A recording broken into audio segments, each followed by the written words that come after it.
E aí pessoal, tudo bem com vocês?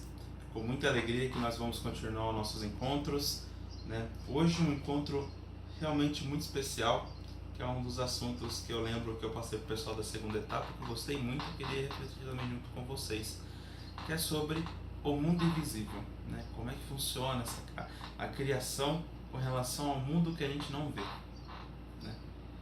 Então, vamos continuar, né? Em nome do Pai, do Filho e do Espírito Santo. Amém. Nossa Senhora Auxiliadora que está aqui do lado, rogai por nós. Então, pessoal, a gente vai continuar falando sobre a criação do céu e da terra, né? Vamos fazer um pequeno resumo, lembrando que Deus criou tudo a partir do nada. Isso é muito importante que a gente reflita, né?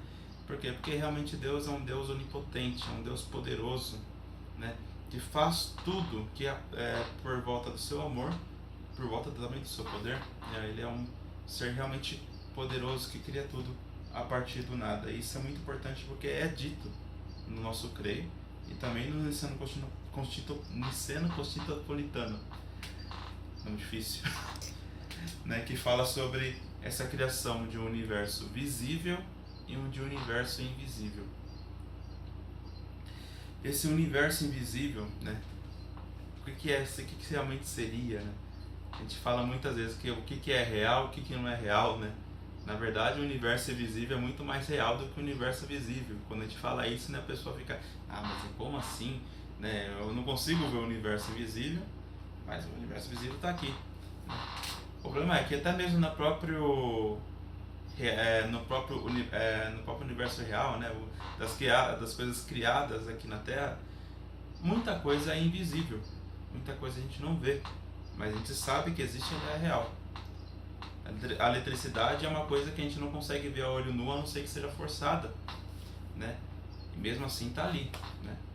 Se você vai lá, liga a tomada, você vai lá e liga o seu carregador, liga o seu TV, liga o seu computador, você vai sempre ter energia ali. Você é uma coisa que você não consegue enxergar, né? Você não consegue enxergar os átomos, né, do seu corpo, as células do seu corpo, né? Você não consegue enxergar, a não ser com a ajuda de um microscópio. Então tem muita coisa invisível na nossa própria materialidade. E essas coisas invisíveis também são muito reais na nossa vida. Então a gente tem que refletir um pouco sobre isso também, uma coisa mais profunda, né? Que é também o universo visível. Esse mundo, né, esse universo espiritual. Esse universo espiritual, na verdade, também é um local, né? Aquilo que a gente chama de céu, né? O reino dos céus, o reino de Deus.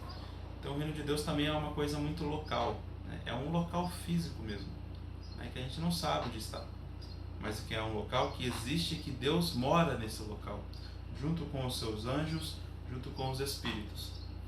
Então é uma coisa muito importante que é muito refletida lá atrás, já desde o Concílio de Latrão. O Concílio de Latrão é um concílio que está muito lá atrás, desde o início da igreja. Então é muito importante que a gente consiga perceber um pouco isso. E o Concílio de Latrão, ele é muito claro, né?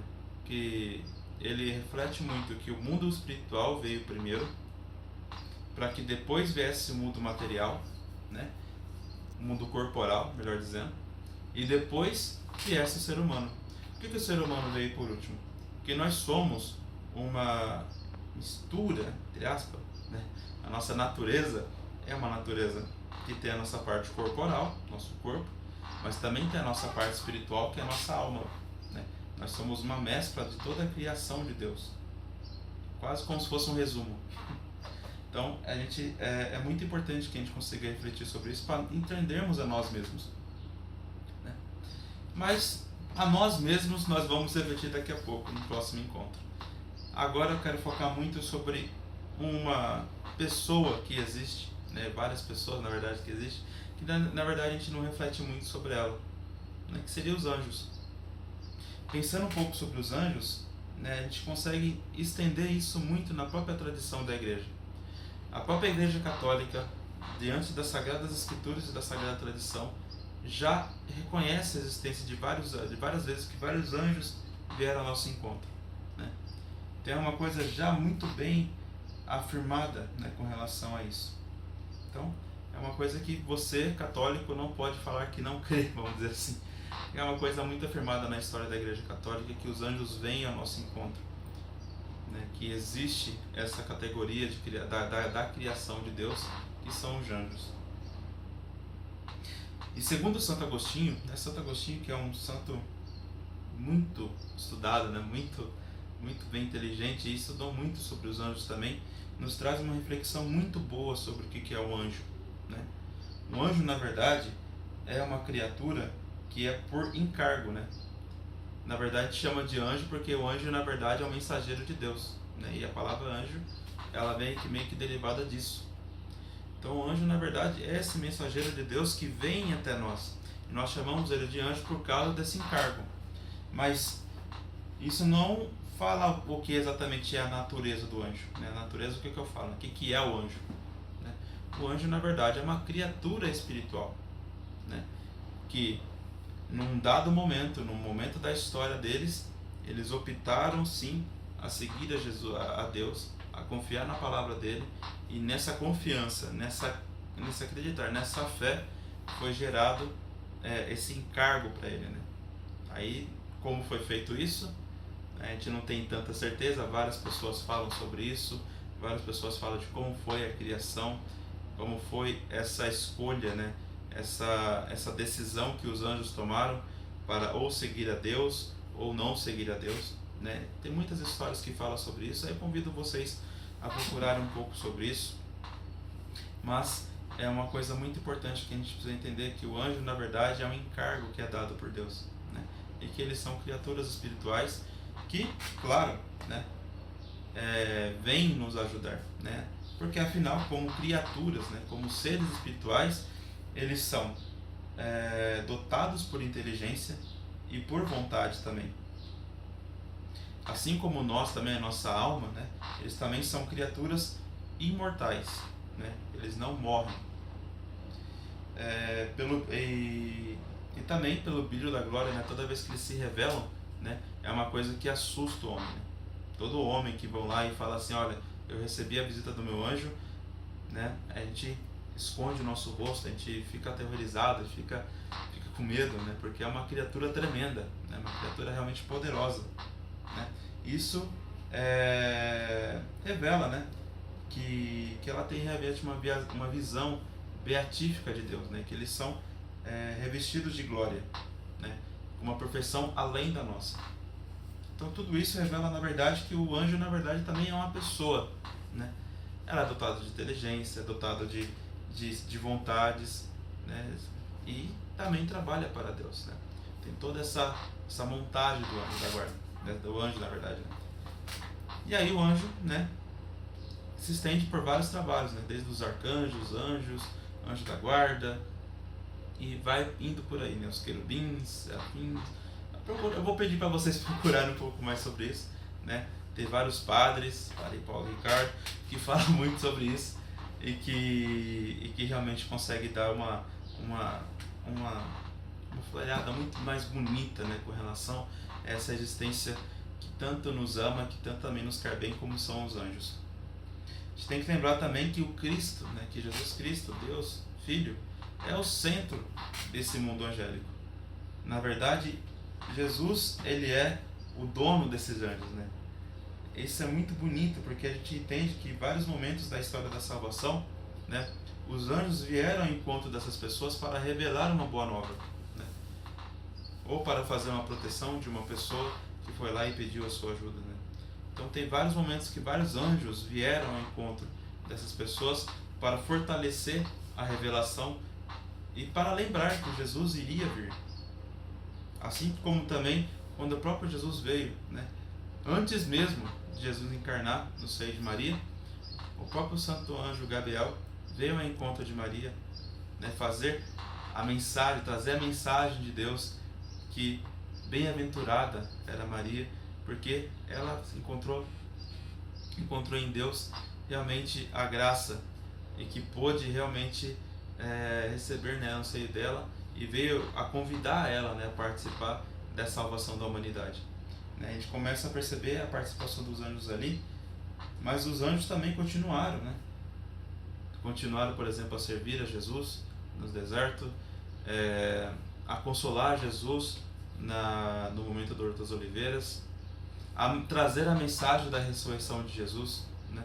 Então a gente vê que os anjos e Cristo estão muito unidos, né? Sempre estiveram a seu serviço, né? E por isso que os anjos sempre estão também à disposição da igreja, né?